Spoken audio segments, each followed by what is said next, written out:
এই লিপি সরকার পাগলমনির ভাই আমার কাছে আসেন। ধন্যবাদ। আপনারা সবাই ভালো আছেন? সবার প্রতি সালাম, আসসালামু আলাইকুম। হিন্দু দাদা যারা, তাদের প্রতি আদাব নমস্কার। আমরা আজকে আমি 2টা বাজে রওনা করছি, কিন্তু 7 থেকে 8টা গাড়ি শিল্পী এসেছি। কে কোথায় এই সকলকে ম্যানেজমেন্ট করতে গিয়ে একটু সময় লেগে গেছে। কিন্তু কার জন্য? আমাদের বাংলাদেশ জাতীয় বাউল সমিতি ফাউন্ডেশনের অভিভাবক পৃষ্ঠপোষক জনাব গিয়াসউদ্দিন সিঙ্গাপুরি সাহেবের জন্য। তার স্বজনের যিনি সিঙ্গাপুর এই বিএনপির সভাপতি, সে কত পরিশ্রম করলে একটা দেশের বিএনপির সভাপতি হতে পেরেছে, তার জন্য একটা তালিয়া। উনি আমাদের বাংলাদেশ জাতীয় বাউল সমিতি ফাউন্ডেশনের পৃষ্ঠপোষক। মা বাবা সন্তানকে যেভাবে পৃষ্ঠপোষকতা করে, ঠিক তেমনিভাবে উনি আমাদেরকে বড় ভাইয়ের মতো, কারো বাবার মতো, হ্যাঁ, আমাদের আদর সোহাগ দিয়া লিপি সরকার, আমার পাগলমনির ভাই শম্পা দেওয়ান, আমার ভাই রফিক সরকার, বর্তমানে বাংলাদেশ জাতীয় বাউল সমিতি ফাউন্ডেশনের প্রধান আহ্বায়ক, যার কাছে দায়িত্ব আমার ভাই রফিক সরকার সাহেব। আচ্ছা, এরপরে সীমা দেওয়ান, আমার পরিবার সহ নিয়ে এসেছি। গিয়াস ভাইয়ের সাথে আমার একটা পারিবারিক সম্পর্ক, আমাদের শিল্পীদের একটা পারিবারিক সম্পর্ক। তা আপনারা এসেছেন, অনেক ভালো লেগেছে। অনেক শিল্পী আমাদের মাঝে এখানে উপস্থিত। রাজ্জাক দেওয়ান সাহেব আরও আছে। রজ্জব দেওয়ান সাহেব কোথায়? উজ্জ্বল দেওয়ান সাহেব, পাগলমনির ভাই কানন দেওয়ান সাহেব কোথায়? শম্পা দেওয়ান, পাগল মিজান সাহেব, পুতুল দেওয়ান, আমার কানন দেওয়ান সাহেব কোথায়? এবং আমার জামাই কামাল জমদ্দার সাহেব, তিনিও ভালো গান করেন। পুতুল আমার মামনি পুতুল সরকার, অনেক শিল্পী। মালা সরকার আমার বোন, তিনিও গান করে। ঝিনুক বিক্রমপুরী আমার, এদিকে আসো। আসলে আমরা আপনাদের ভালোবেসে চলে এসেছি। এখানে কোনো টাকা পয়সা, গিয়ার ভাই খালি ফোন করেছে, কোনো টাকা না পয়সা না, কিছু না। আমরা ভালোবাসার প্রেমিক। যেখানে বাউল শিল্পী আমরা যারা ভালোবাসা পাই, বিনা মূল্যে বিকে যাই। আমার ওস্তাদ নাই, কিন্তু পাগলমনি সাহেব, তারে আমি আমার ওস্তাদের জায়গায় রেখেছি। ওনার একটা ফোন করেছে, গিয়াসউদ্দিন ভাই একটা ফোন করেছে, আমার ভাই চলে এসেছে আপনাদের ভালোবাসা নিয়ে। তা আপনারা একটা জিনিস চাই, সেটা হলো পরিবেশ।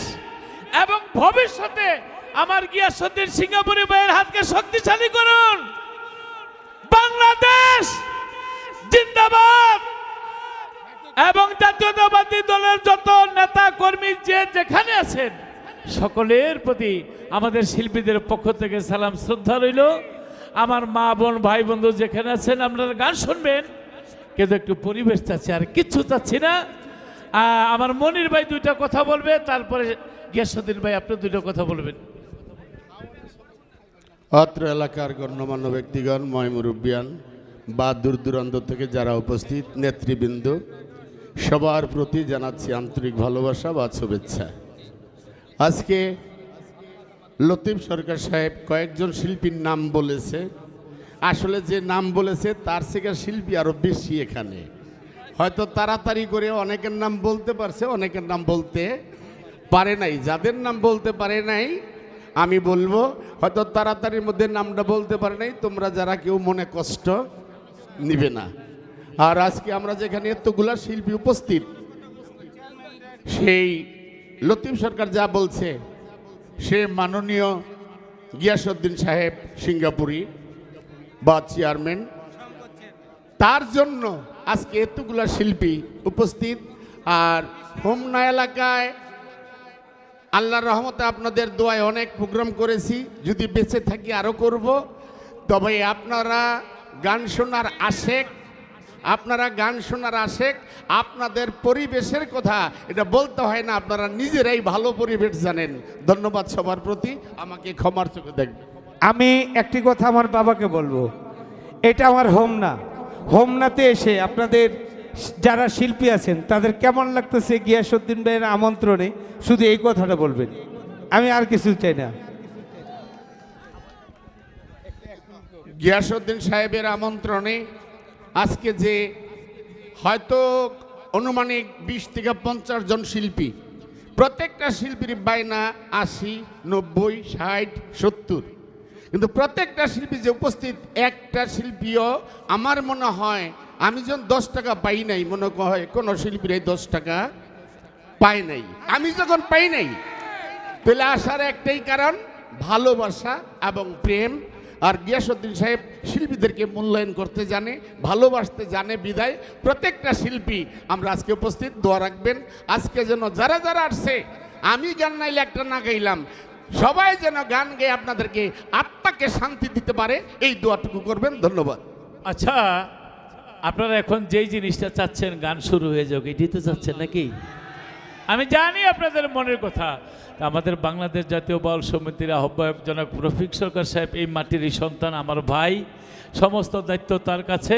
কিভাবে আসরটা সুন্দরভাবে পরিচালনা করবে, হ্যাঁ না এখন আর কেউ কথা না, এখন হইলো আমরা গানটা শুরু করে দিব। যন্ত্রিক কোথায় আছে দেখ, আপনি এখন দুইটা কথা বলে যে উদ্বোধন করে দেন।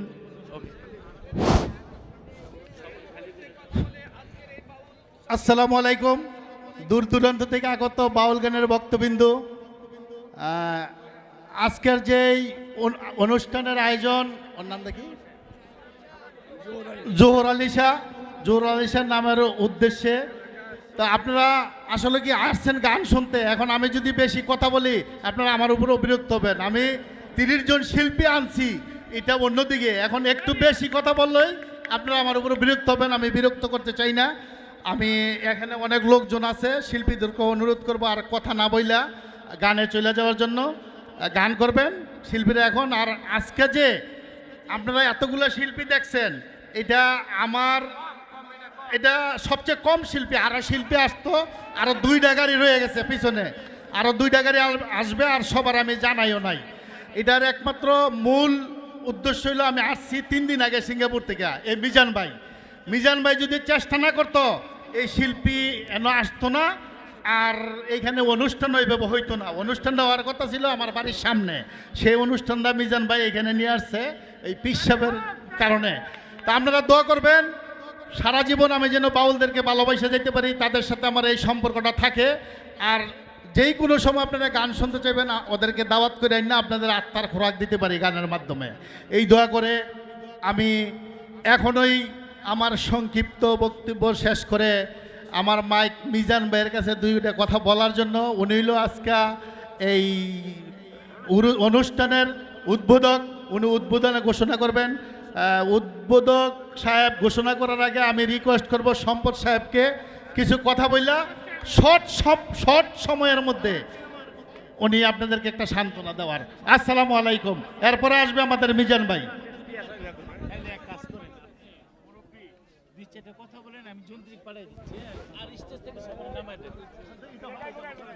বিসমিল্লাহির রহমানির রহিম। আজকে আমাদের দেশনায়ক তারেক রহমানের বিরুদ্ধে একটা মিথ্যা মামলা ছিল, গ্রেনেড হত্যা মামলা। ওই মামলা থেকে আমাদের তারেক রহমান সাহেব গত পরশুদিন মুক্তি পেয়েছেন। সেই আনন্দ উপলক্ষে আমাদের গিয়াসউদ্দিন সরকার, যাকে আমরা গিয়াসউদ্দিন সিঙ্গাপুর হিসাবে জানি, তার স্পেশাল উদ্যোগে এবং এই জোহর আলী শাহর মাজারে আজকে আমাদের এই আয়োজন। তা আমি আশা করব আমাদের এখানে যারা শ্রোতা আসছেন, অনেক শিল্পী এখানে আসছেন, তাদের নাম আপনারা অনেকে শুনছেন, অনেকের গানও আপনারা শুনেছেন। তা আমি আশা করব বাসাইন্না ইউনিয়নের জনগণ যে শান্তিপ্রিয়, এটা প্রমাণ করার জন্য আপনারা শান্তিপ্রিয়ভাবে থাকবেন।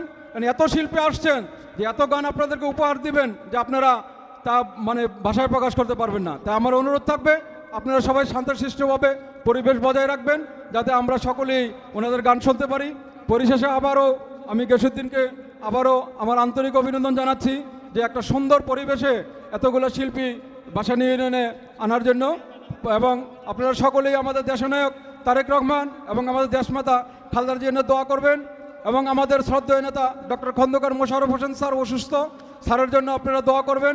আমরা যারা বিএনপি করি, আমরা তাদের সকল ঐক্যবদ্ধ থেকে আপনাদের এলাকার যে অসমাপ্ত কাজগুলি আছে, বিগত সময়ে যা পারি নাই আমরা তো করতে পারি। সবাইকে ধন্যবাদ। আসসালামু আলাইকুম।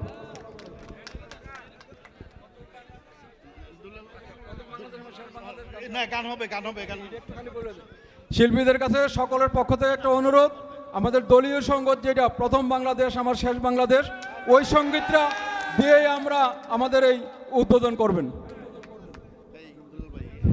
বিসমিল্লাহির রহমানির রহিম। উপস্থিত আমার ভাষা নিয়ন্ত্রণের সকল নেতৃবৃন্দ এবং আমার দর্শক শ্রোতা, আসসালামু আলাইকুম।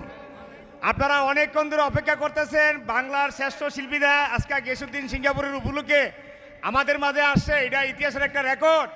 এরকম মিলন মেলা বাংলাদেশে খুব কমই হয়। একমাত্র শাহ আলী মাজারে গেলে দেখবেন যে শিল্পীদের মিলন মেলা। এই মিলনমেলা আজকে এই গিয়াসউদ্দিন সিঙ্গাপুরি তারেক রহমানের কারামুক্তি এবং ওনার যে মামলা খালাস পেয়েছে, এটার উপলক্ষে উনি আমাদেরকে উপহার দিয়েছেন। ওনার প্রতি আমরা কৃতজ্ঞ, ওনার জন্য আমরা দোয়া করি। সকলে ভালো থাকবেন। আমরা গ্রামপ্রিয় মানুষ। এই হোমনার থানায় এই বাসানি ইউনিয়নে বিভিন্ন জায়গায় অনেক অনুষ্ঠান হয়। আজকে যে মনির ভাই আসছে, উনি এই শিল্পীদের সিনিয়র। ওনার বড় ভাই পাগল বাচ্চু, ওনাদের ওস্তাদ যে খালেক দেওয়ান সাহেব, উনি আমাদের স্টেজে গায়ে গেছে।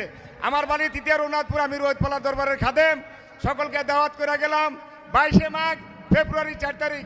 আসসালামু আলাইকুম ওয়া রাহমাতুল্লাহি ওয়া বারাকাতুহু। সবাই ভালো থাকেন।